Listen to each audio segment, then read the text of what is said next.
wake up. I mean, there's a pattern to this. It's not the first time they're doing this. They've done it in Cape Town, they've done it in Johannesburg, now they're doing it in Durban. And you fall exactly for that trap. You go and you stand there with cameras, then they start crying, I'm sad, I'm broke, I'm poor, I'm this, I'm that.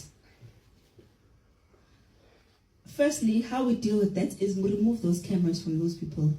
There's nothing newsworthy about those people, absolutely nothing.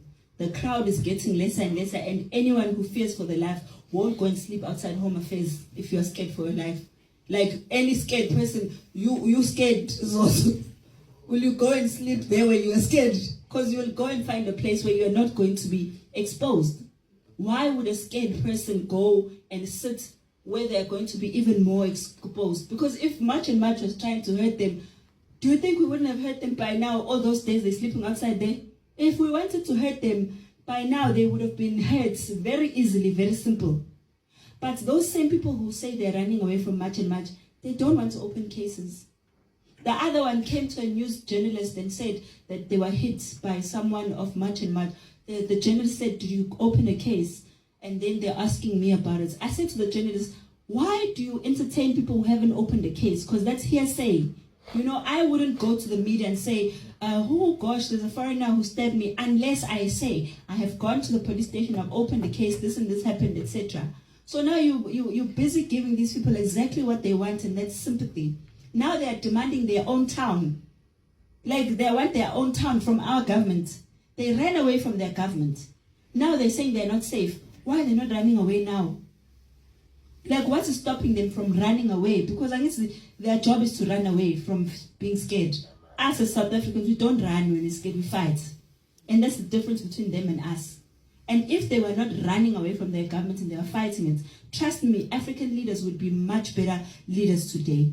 And that is our concern, is that they sit there on Facebook every day, swearing at us and Much and this and that.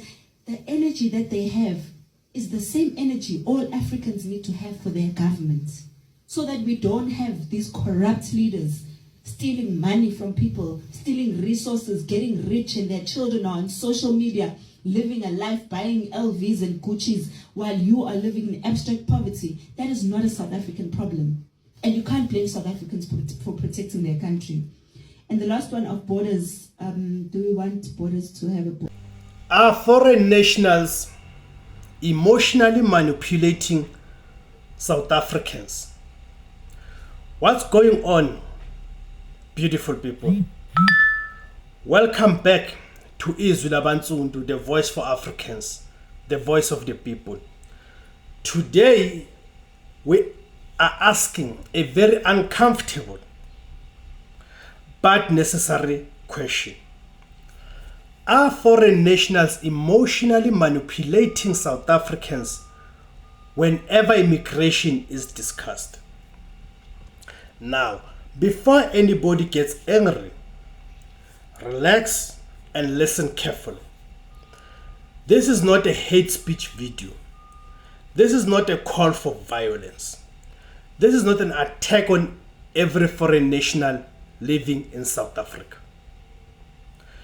This is a political and social discussion about how emotions are sometimes used to silence South Africans whenever they raise concerns about illegal immigration, unemployment, crime, pressure on public services, or border control.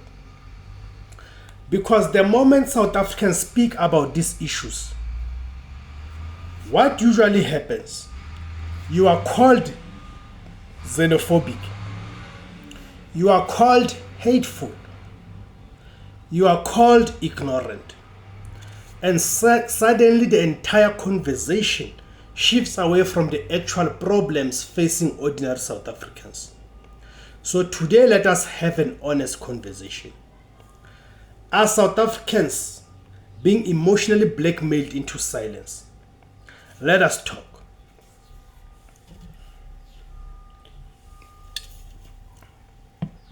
South Africa is one of the most open countries on the African continent.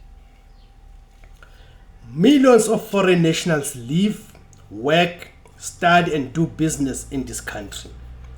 Some come legally, others unfortunately enter illegally. That is simply the reality. And let us be honest, many South Africans have no problem with lawful immigrants who respect the laws of the country, contribute positively, and live peacefully with local communities. But the tension starts when people raise concerns about undocumented immigration, border security, competition for jobs, pressure on hospitals and schools, crime syndicates involving undocumented individuals, human trafficking, fake documents, and exploitation of cheap labor. These are real issues. These are legitimate national concerns. Every sovereign country in the world discusses immigration. America discusses immigration. The United Kingdom discusses immigration. France discusses immigration. Even other African countries protect their borders very aggressively. But in South Africa, the conversation becomes emotional very quickly. The moment South Africans say government must control the borders, some people immediately respond with emotional slogans like "you hate Africans," "you think you own South Africa," "we are all Africans," "Ubuntu." Now, let us ask something important. Can a country not protect its borders and still believe in African unity? Of course it can. Two things are not mutually exclusive. Even countries that promote Pan-Africanism still have immigration laws, passports, permits, and border control. So why are South Africans made to feel guilty for demanding exactly the same thing? That is where the emotional manipulation debate begins.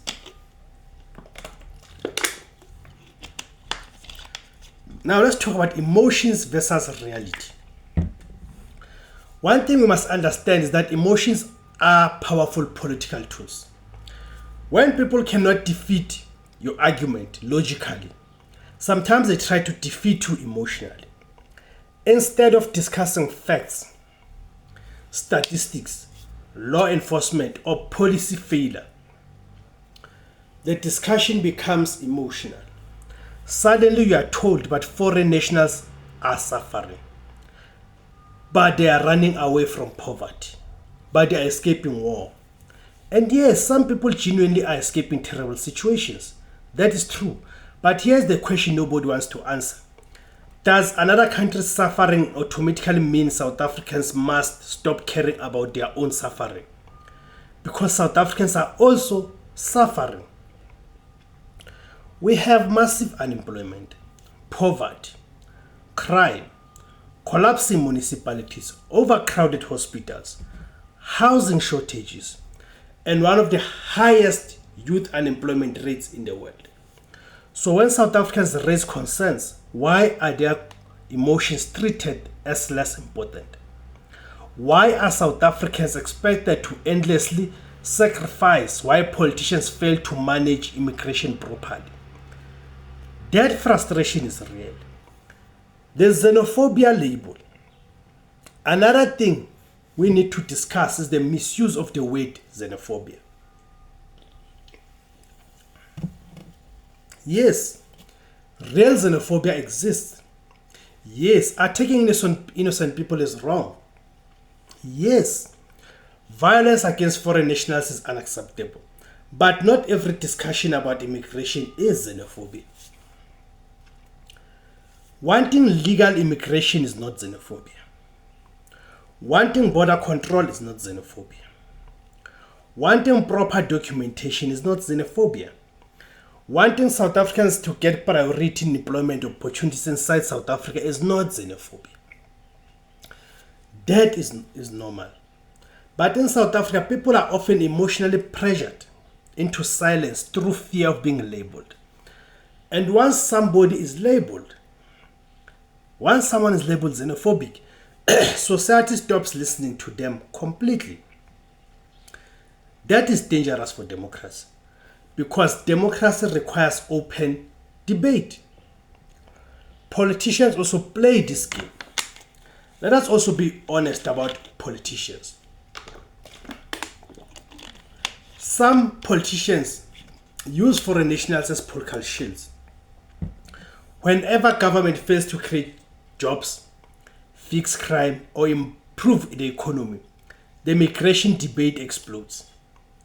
Then instead of fixing the real problems, politicians either blame foreign nationals for everything or blame South Africans for complaining. Both extremes avoid real solutions. The government should be capable of protecting borders, enforcing immigration law, deporting undocumented criminals, processing legal immigrants properly, and protecting human rights at the same time. These things can coexist. But emotional politics prevents serious policy discussions. Thank you for tuning in. My name is SEKHOSANA. The name of the platform is IZWI LABANSUNDU, the voice for Africans. Kamakuma Africa.